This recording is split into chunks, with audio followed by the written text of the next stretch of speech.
so you still care what people think about you. I'm right there with you. I convinced myself a long time ago that I didn't care anymore. I grew up very shy and I grew up caring what everyone thought about me. But I realized how much this was handicapping me, and I decided to not care what anyone thought about me anymore. And I lived with that lie for years now, thinking that I don't care, but I truly do care. And I think that's another valuable lesson in this video that I'll talk about is, when you convince yourself that you've changed, but you really haven't, and you're just lying to yourself. Because there's no more improvement once you start lying to yourself and saying, I've changed, when you haven't changed. I thought I stopped caring about what people thought about me, but I truly didn't. I truly still do care. And it stops me from partaking in some activities and actions that I would want to partake in. And they're not destructive activities. It's not like people are inhibiting me from robbing a bank because of what they'll think about me. No, they're like normal, decent attitudes that are, probably could potentially give someone a smile and brighten someone's day. But I think, oh, well, maybe they're in a bad mood. Maybe I shouldn't say good morning. But isn't that when you should say good morning to somebody, when they're in a bad mood? And I'm giving examples, but it's in so many things. And I'm not talking about caring about what people think, like what I was saying, like when you're being a bad person.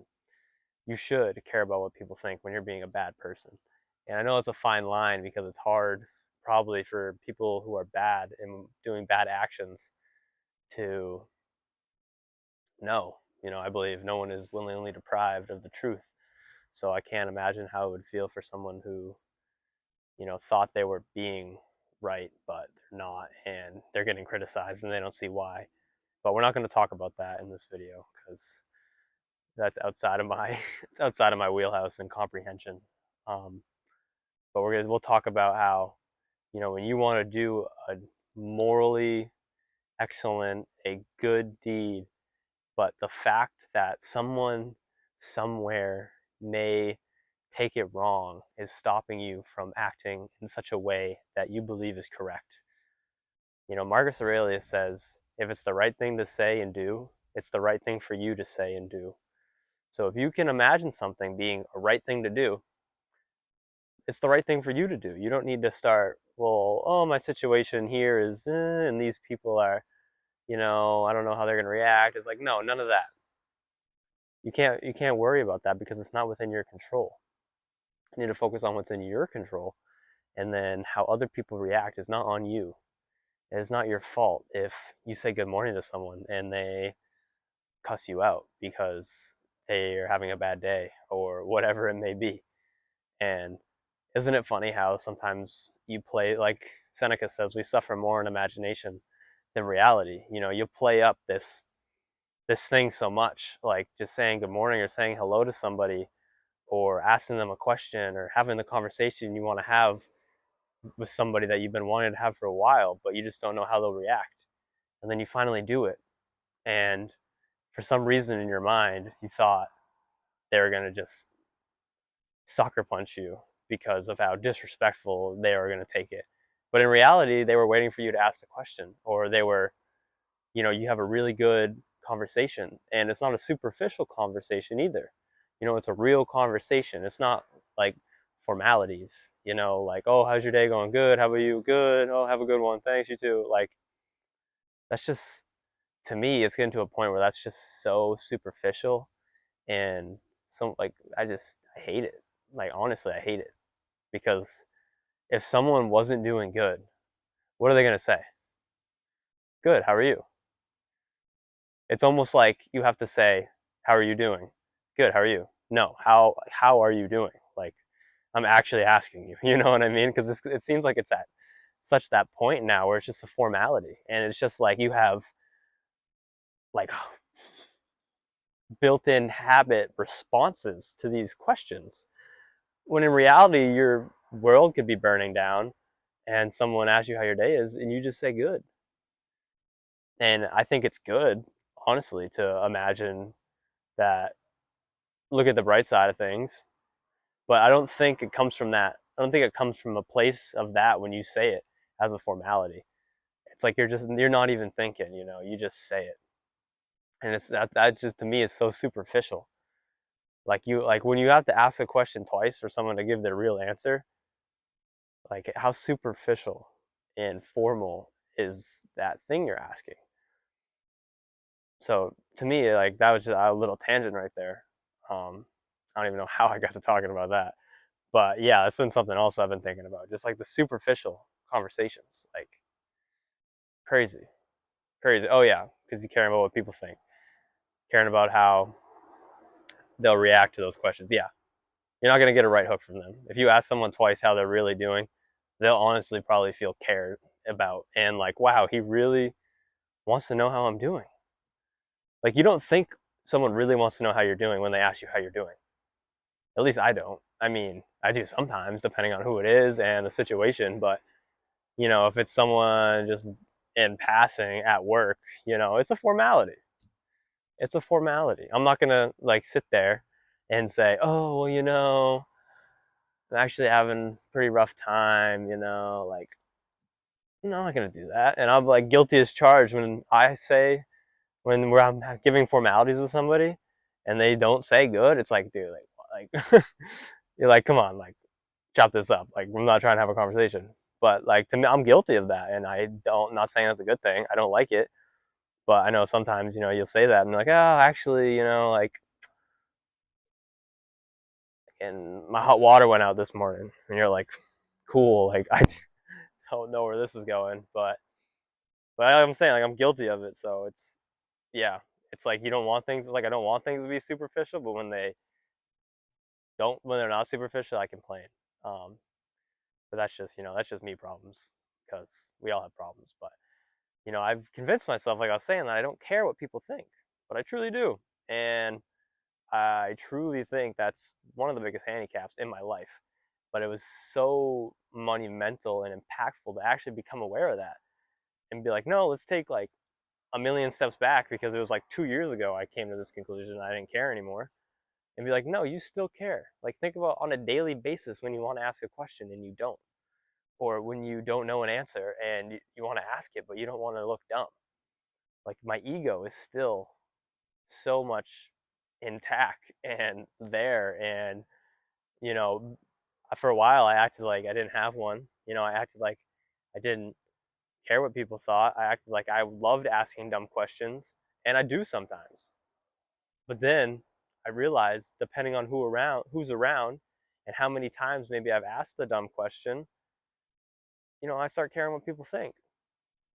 And yeah, if you're in the same boat and you still care what people think, or you think you don't, maybe relook at that because I bet you on a daily basis, there's things you were going to do that you realized you didn't end up doing because so and so walked in the room, or so and so was looking, or wondering what so and so, if they heard about it, would say. And that's just not how you should live your life when you're a halfway decent person, because you have decent morals and you should trust in yourself that you're not going to be a plague to the world with being yourself and doing what you quote unquote want to do. And I'm not saying you should always do what you want to do, because if everyone did what they wanted to do, this world would probably be burning right now. But here and there, you need to trust yourself and not care what other people think. And there's a time and a place for everything, and that's just where balance comes in. But it takes a lot of time, I believe, to actually not care what anyone thinks about you and to truly be yourself. You know, when you can realize too, when people are booing at you, if you can realize what they cheer for, it shouldn't hurt you as much. Think of the people that boo you and then think about what they cheer for. Like, would you even want their praise? Like, would you want like uh pedophiles praise? Like, no. Would you want a thief's praise? No. Would you want a greedy person's praise? No. But without even thinking about it, we almost want those things at times. Oh, I wonder what he's thinking about. But it's like, whoa, like look what who he is. Look who that person is. Like, look what they give into. Look at the things they talk about. Look at the morals they have. Like, why would I care about what that person thinks about me? Why would I care about getting praise from someone with morals and a nature like that? Why would I care about what that person thinks when I have so much more integrity than them? And, you know, people like that too, one day they praise you and the next day they hate you. So imagine revolving your life around getting praise from someone who one day loves you and one day hates you for maybe doing the same exact thing. How are you supposed to live your life around someone like that? One day you do an action, you get praised. The next day you do the action, you get hated on. What are you supposed to do the third day? You have no idea. You have no basis. You have no North Star. You don't know what you're supposed to do. So you need to be your own North Star and understand what your North Star is. And, you need to tie your success to what you say and do, not what others say and do. There's a line in Meditations he talks about ambition and sanity. And he says ambition is tying your success to what other people say and do. And sanity is tying your success to what you say and do. And how beautiful is that? If you can tie your success, Epictetus says, play winning games. Play games where the winning is in your control. And what he means by that is like, say you're playing a football game and, the winning is not in your control. Let's put yourself in the shoes of a head coach. The winning is not in your control. But, your team playing the hard as they can, giving it their all, not getting unsportsmanlike conduct penalties, penalties that are within your control. You can count that as a win, even if you lose. You can look at the game and say, I believe you guys gave 100%. You didn't you didn't get any stupid penalties that, were like boasting and, unsportsmanlike conduct and things of that nature. So you guys won in my eyes. The scoreboard might not say the same thing, but there was bad calls, there was things outside of our control. So we're not going to tie our success to those things. We're going to tie our success to working hard. And if you do that, then you're playing a winning game. You can go undefeated every season. It's within your control. But going undefeated in any sport is not within your control. There's things you can do to improve your odds, but it's not within your control. You know, Injuries happen. Things happen. I don't really watch sports anymore, but I used to, and I know like crazy things happen. The best team, gets a couple injuries in the playoffs, and now they're getting smoked by horrible teams, and it's just the way it goes.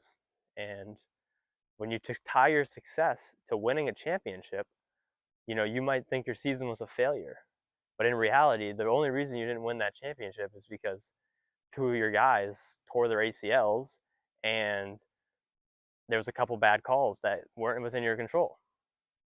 So in my eyes, it's a winning season. That's a successful season. But instead, you tie your success to, all right, we got bad calls on our end. No, we got good calls on our end, which were supposed to go the other way, but we got lucky. We played dirty, but didn't get the penalties called, but we won the championship, so we won. But in reality, you lost because you tied your success to something out here instead of something in here.